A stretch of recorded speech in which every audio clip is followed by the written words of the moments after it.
Profit with a Plan podcast. This is where you can get some great ideas to create your most profitable small business. Just so you know, financial planning isn't only for those that have a lot of money or run a big company.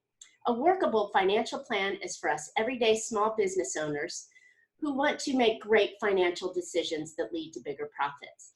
So join me, Marcia Reiner, your certified financial planner and financial business strategist, each Tuesday for some smart ideas that you can add more money to your bottom line. I also work with ambitious business owners who are growing their profits fast, and they're looking for unique ways to create income and spending strategies without trying to kill themselves. So if you know of anybody or you're curious yourself, I'd love to get with you and chat and see how that might go.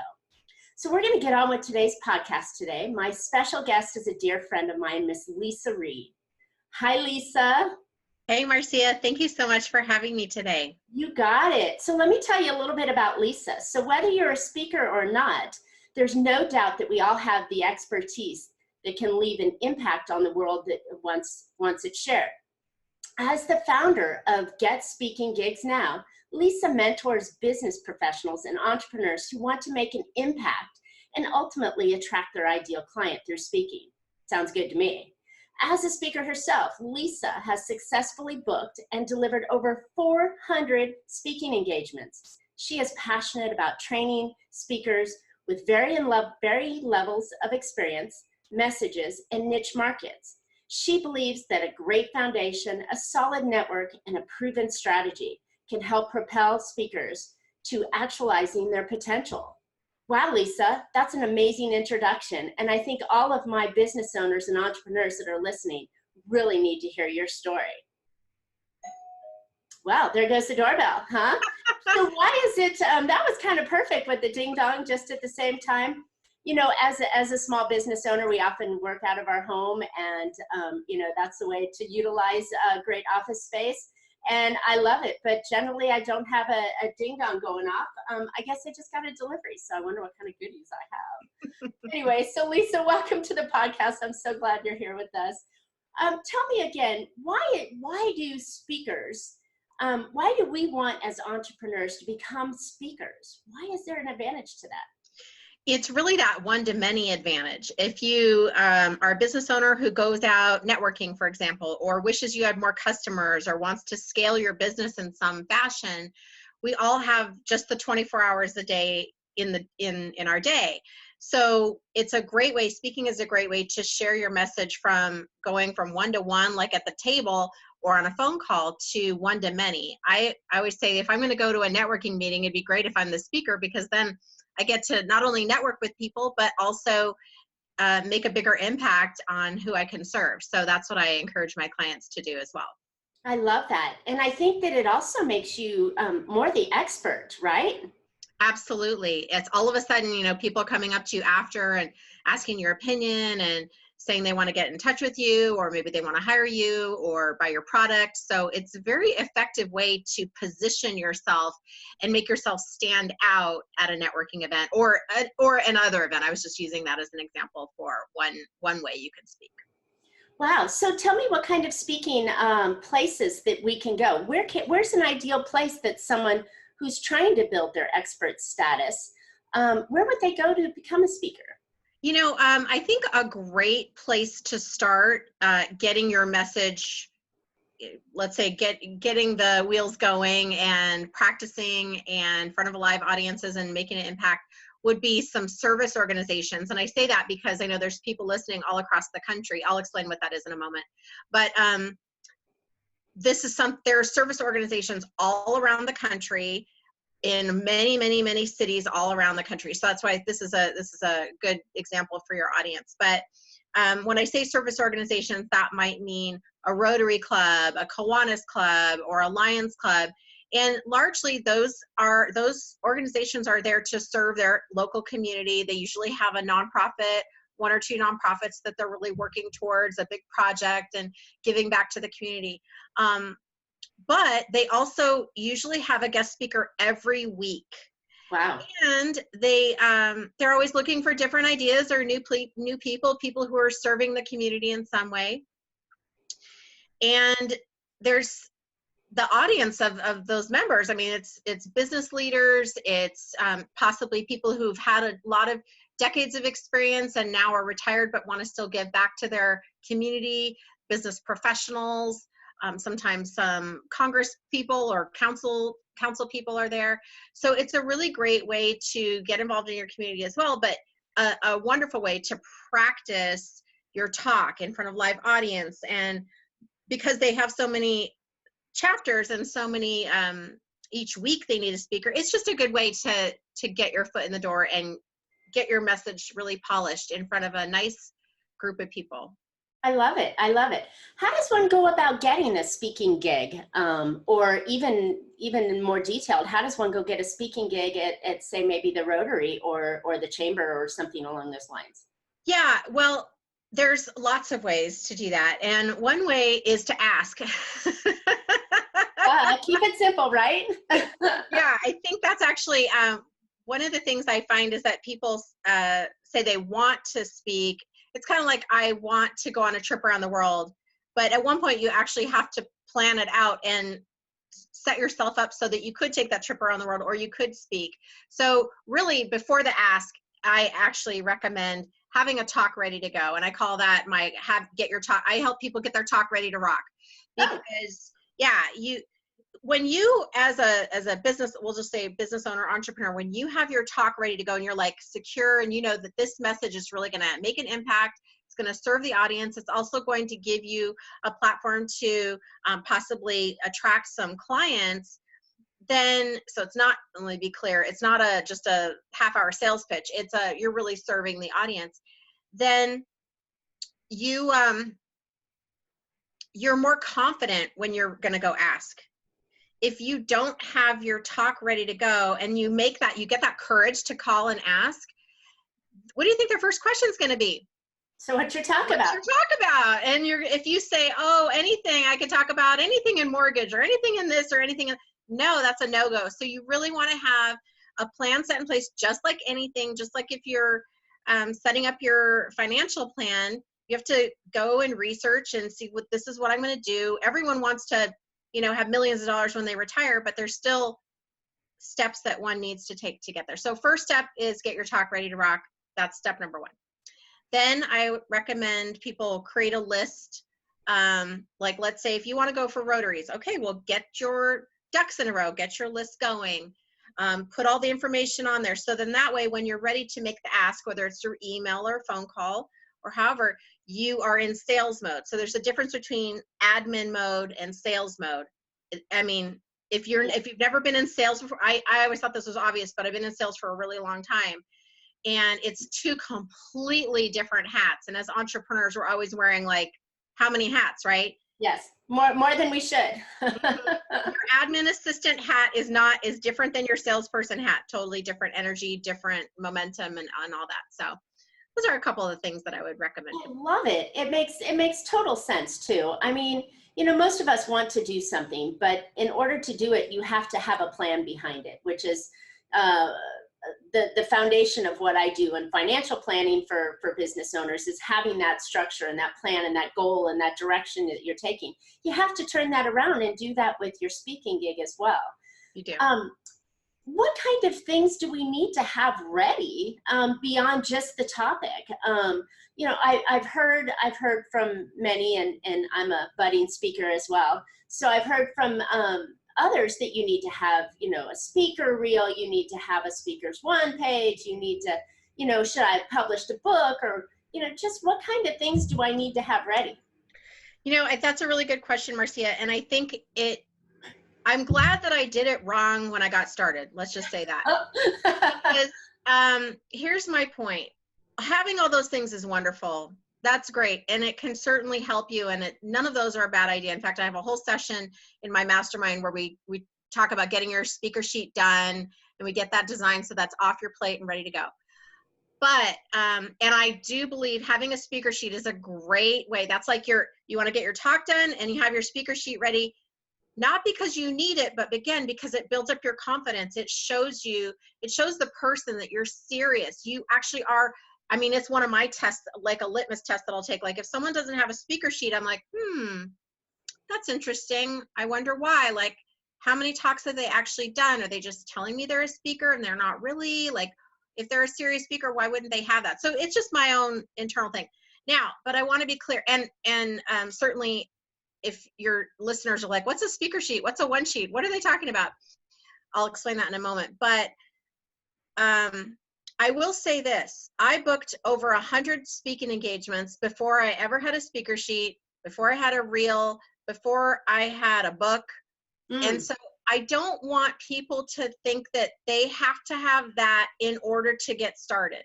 I'm so glad to hear that. It's probably the same as when you're talking to people about saving for retirement or putting their financial plan together. They come to you thinking, well, I don't have hundreds of thousands of dollars, Marcia, so I can't work with you yet. I don't have enough money to have a plan. But you're like, no, that's a myth. You can still have a plan. We just need to get you started. And it's the same with speaking. Good, good. I love it. So talk to me a little bit about the three things that I talked about. We all know what a book is and being an author, but can you explain what a speaker one sheet has on it? Yeah. So a great way for a great visual is just Google speaker sheet. You'll get like a million examples of it.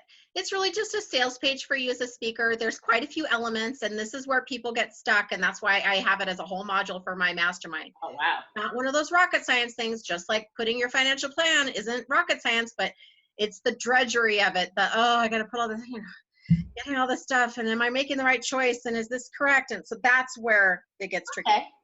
So you got to have your bio, your talk title, description, and learning points. That's what I help people I think that's a big one that I've seen, that you have to have takeaways that the audience is going to come away with. And it's got to be something simple. I noticed that a lot of people, when they start speaking, they end up just rattling or rambling and going on, or having a very, very big topic that they're talking on, and that they don't have it down into things that they can listen. Right. Am I true in saying that most people that are listening to a presentation have a very short attention span, just as any other ones out there? I heard something in the realm of 7 or 8 seconds, but in a speaking content, you still have a very small window of time that you're going to be presenting a topic. And I mean, you probably want to keep that really fine-tuned, right? Yeah, and that's a whole other ball of wax in terms of your talent as a speaker and your ability to manage. I call it audience management. Yeah. But having a plan and having a strategy is one of those big components of lowering that nervousness, increasing your confidence. I'm actually really surprised that a lot of speakers are like, well, I know how to talk, so I'll just get up there and I'll wing it. Or they're just throwing something together, which what they think of course they think this is what the audience wants, but there's just a lot of mistakes that are made out there. So I also evaluate speakers talks, and it's kind of like you can have your best friend tell you how great it is, but that's not really going to help you move the needle. It'll make you feel good, but I really am like, let me listen and watch, and I watch every single detail, like what's on your PowerPoint, how you're standing there when they introduce you, how did you finish, how did you close, what were your results at the end, how did you feel, how were your transit, like all of it detailed, because that's important. You are up there being vulnerable, and you've done all this work to get to that stage moment. Why not invest to make sure that it's going to be effective? I don't understand why one would do that. So that's a big thing for me. That makes total sense. Oh my gosh. No. It is. And I'm trying to kind of cover a bunch of pieces that I know that are valuable when you are speaking, because it is an amazing opportunity, as you said in the beginning, to speak instead of to one, but you're speaking to many people. So you're really taking that curve of bringing in new clients to you. You're shortening that curve dramatically, and you're also explaining that you're an expert in this field and attracting people into you. So I love the idea of speaking from the stage, and I think that it can be very simple if you do it in the right path and you get all your pieces and ducks lined up. Yeah. And it's not going to be overwhelming, but there are some moving parts that you have to have in place, or you really ought to have in place to make it impactful, right? Because one and done. If you do well here, you know, you could go on to other stages and get other potential areas. If you do horrible, that could have been your career in speaking. It could have been, and that's why that's why it's so important. The confidence piece, it's actually the intangibles that are probably our bigger challenges versus the tangibles of like, I'll talk to people who say they want to be a speaker and they're maybe just not ready to invest yet. And then I'll talk to, you know, in coaching, and they'll call me a year later. And it's the exact same, like, I still want to be a speaker. I have a message to share. It's really, really important. I'm like, okay, well, let's get you. And there's so much nervousness and lack of confidence at times. So what I want to do is give speakers the tools that they need to settle that down so that they are giving their message that feels right to them. Everybody's unique. There's just like there's tons of speakers, there's tons of speaker coaches, there's tons of financial people. There's millions of financial people out there. Yeah, but you are different because you're you, and you attract the people that like your style and are resilient or resonating. That's the word, not resilient. Resonating with your message. So it's the same thing. Like I'm speaking to a group of realtors, women realtors, in a couple weeks, and it's the same thing. Like, how do you as a realtor stand out? Well, there's something unique about each person and their knowledge that they bring to whatever industry that is, that could be a talk that could really help somebody, could help someone save thousands of dollars. So that's that brings up a point to me. Anybody can speak on any topic, right? You don't have to be this like intellectual property guru. Nope. That has, I mean, what kind of topics do you think we could, I mean, could a chiropractor speak? Yeah. Mm-hmm. Could a salesperson speak? Sure. Yeah. And I don't think it has to be, I mean, I guess that's probably what scares a lot of people is when you look back or you look in the mirror and you're getting ready to prep and you're thinking, gosh, do I have the credentials or the right or the knowledge base to really speak on this topic? And I think that scares people as well.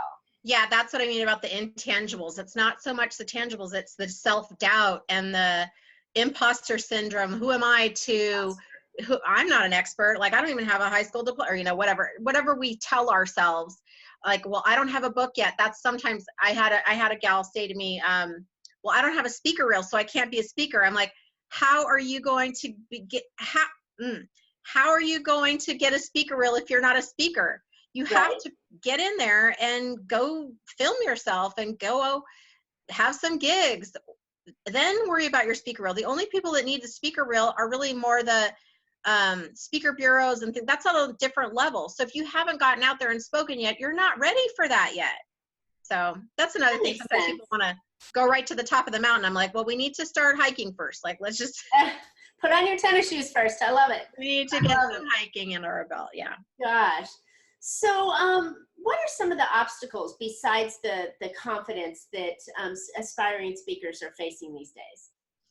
I think, well, we talked about a few of them. The feeling that there's already too much competition.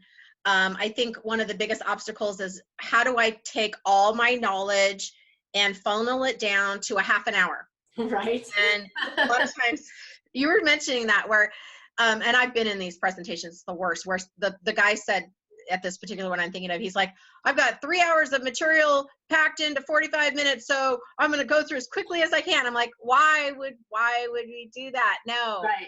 Sell us into a workshop or something where you can tell us all this amazing stuff, but bite-size it down. So it's kind of like if you're a director of your own movie, it's hard to edit, like it's hard to cut. You're like, but that's important, and that's important, and oh my gosh, they need to know that. Right. And one of my analogies or metaphors I'll say is, don't Thanksgiving dinner the audience. Like, don't give them so much that they're passed out on the couch and they're so full they cannot eat another bite, you know. Like, no. That's a wonderful analogy, and that's totally what happens. So like, what do you think? 3, maybe 4 topics? What I mean, or bullet points when you're having that conversation. So like, you're taking your entire intellectual property and you're going, I'm so smart in this thing and everybody needs to know this, and bringing it down to this. Yeah. So they want more, obviously, but 3? I start with 3. I think 3 is a healthy number. You could do 4 if one of them's really short. I think what people get scared of is that they think they're not going to have enough content. But really, when we start talking about what we know so well and our expertise, we could talk for hours. Anyone could talk for hours, right, about it. So it's really narrowing down. Yeah. But don't. But don't do that. Yeah, it's really about, okay, pick the 3 pillars that you think you really need to give attention to.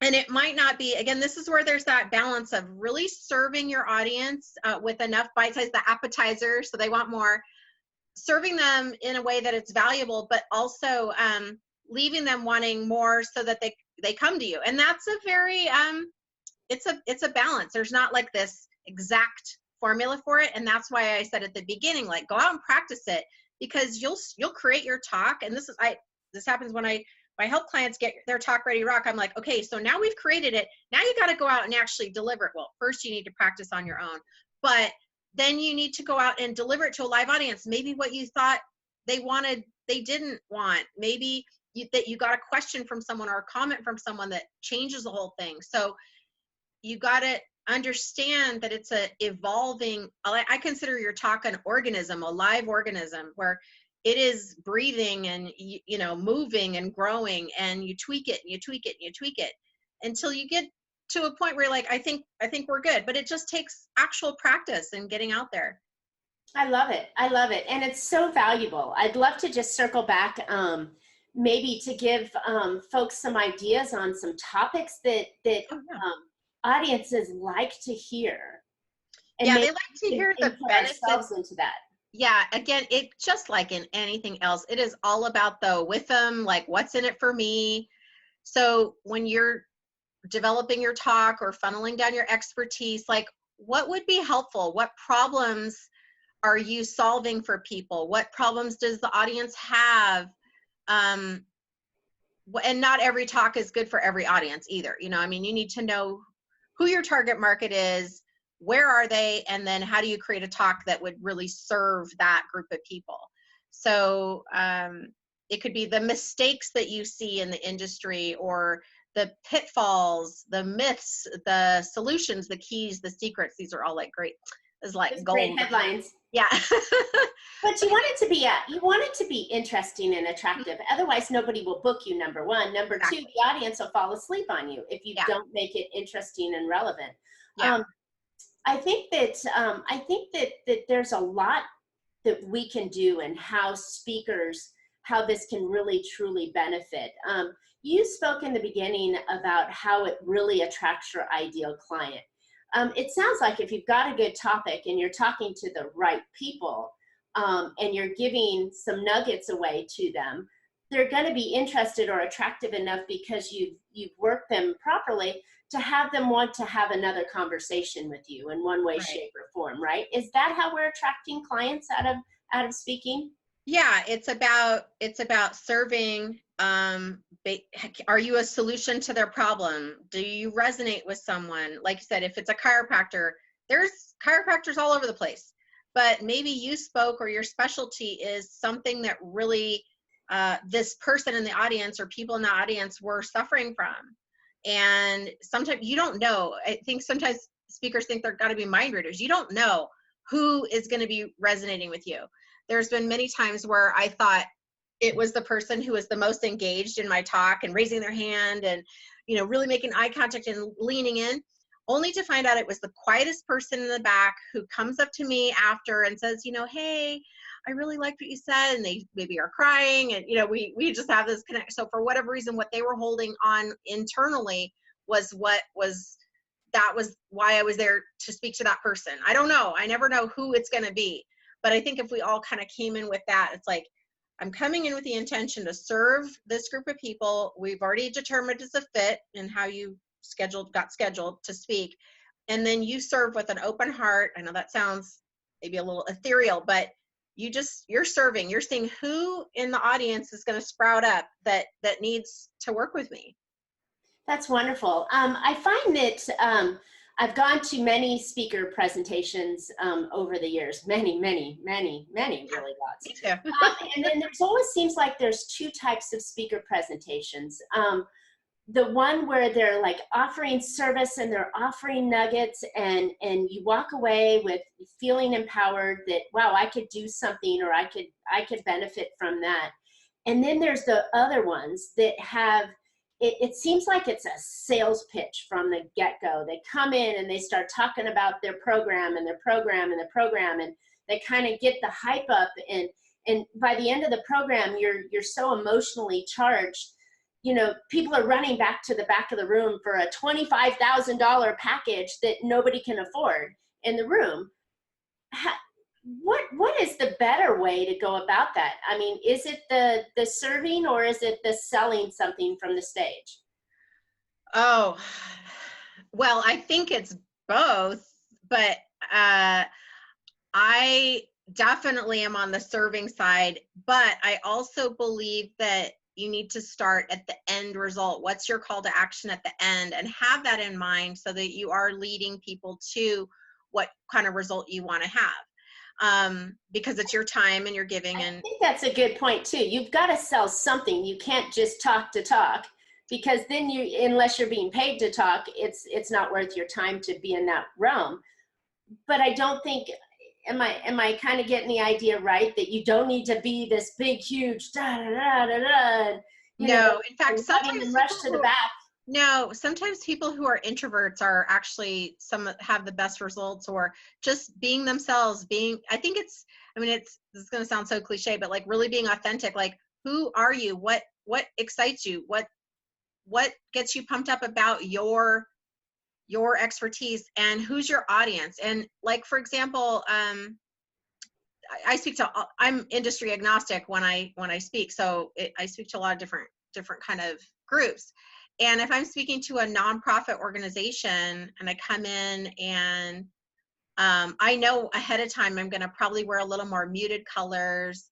I'm going to talk more likely in a softer tone, more even. My energy is going to be more on a medium level, because I'm reading the room, right? Versus if I'm in front of realtors, they're usually on their phones, like, because they're like 24/7 on trying to get deals, like move fast, gotta talk fast. You gotta like really be interesting, like look up from my phone. So I'll wear maybe a little more bold outfit, and I'll talk a little louder, and I'll be more, this is what you need to do, and louder and faster. So it kind of depends on your group and what you're there for, but what your personality is. I'm fine shifting that part of me, because that's all a part of me. I'm fine with that. But you just have to find who you are, what right. works for you. And I think you need to have a product or a solution or an offer. And maybe that offer is just a consultation, or maybe that offer is a workbook, or maybe that offer is come into a 2-hour class or something. But I think that a speaking gig, and the way I like to do it, is to make sure that I'm offering a lot of value, and that they've experienced me, but they haven't got really deeply to know me. So then the next step is, let's get to know each other and see if it's a right fit. Versus, I guess unless I had this, a Tony Robbins persona where everybody knows what I'm doing, then I can come in and sell. But I think for us everyday people, to have more of a, let's get to know each other a little bit more in a consultation kind of thing, or a small workbook or a small work class or something along those lines would be appropriate to offer. I think for when I coach my clients and we figure out the monetization part, because that's another part of the mastermind that I teach, it's so important. And there are some things that I definitely do not recommend for my clients. But what's really key, and I think this is what sets me apart from some of the other speaking training that I've seen or participated in, is you have to come up with something that you are willing to do and that you are excited about as a speaker. Because if I said, no, Marcia, you should do it this way, and that didn't really feel right for you, or you're like, that's not really, and I was like, no, they're going to run to the back of the room, Marcia, yeah. They're going to throw cards at you. You'll make millions. And you don't want to, you'll forget to do your offer. or you will run out of time, or you'll just do what you want anyway. So part of it is, where is that speaker at in their comfort level in asking? What kind of sales experience do they have? What kind of confidence do they have in asking for people to fill out their credit card information? I've done it hundreds of times. It doesn't faze me. Certain things faze me, and when I change, or maybe I do a new product, I'm like, oh, this is kind of like, I gotta get the kinks out. But I know that people will write their credit card down information. Why? Because I have tons of evidence that shows that it's possible. Now, that's okay for what I'm selling. For what you're selling people, it's a higher risk. Financial advisors, they're not gonna be like, here's all my retirement and life savings. I just saw you do one talk. They're not prepared to make that decision at that moment, but they are prepared. So I think you're on the right track. They are prepared to go, I've been putting this off for a long time. I think I was here at the right moment. I need to talk to her. I'm going to schedule something. I want to see if I can trust her with all of my money, with all of my resources. So I think it also depends on what you're offering. True. Wow, this has been such valuable information, and I know my small business owners and entrepreneurs that are listening will understand this and feel hopefully a pull to, get into the speaking arena so they can talk to more people in a shorter time span, rather than trying to, shoot with a what's the little pellet rifle that has the little pieces going out, rather than. But I know what you mean. the sniper thing, you know what I mean. So. Yeah, I would love. I think that I would love my tribe, my people, to start investigating this, because this is a shorter path. Once you get the foundational pieces in place, it's a shorter path to bring in clients, and it's raving clients that like you a lot, versus just marketing on Facebook, or marketing on the in the newspaper, or wherever that they're marketing with their service products. So. How could my tribe, how could my people, the listeners, find out more about you and work with you? Great question. Thank you. You can go to getspeakinggigsnow.com, which is gigs with a S. So getspeakinggigsnow.com. On there, you'll find a couple of free gifts. There is 5 top tips to get more speaking gigs now. So you can get that directly to your email. And there's also a button that says free consultation. And if this is speaking to you, okay, maybe not so much. So anyway, but if you would like a consultation with me, I do a speaker success assessment. Okay. That's a free consultation, and it's a great time for me to just get an idea of what it is that you've got going on, like 0, or where are you at? Are you at a 10, a 7 in terms of where you are with where you want to be speaking, how much you know? Everyone's had a different level, so it gives me an idea of how I can best support you and what holes we would need to fill if we decided to work together. Wow, that's amazing. So I'll make sure that that's on the information on the podcast. So anybody that's listening to this in their car or whatever, haven't had a chance to write it down, they can always go to the podcast information on this. Leisa, thank you so much for being on the podcast. We love the ideas. I just think it's such a valuable part.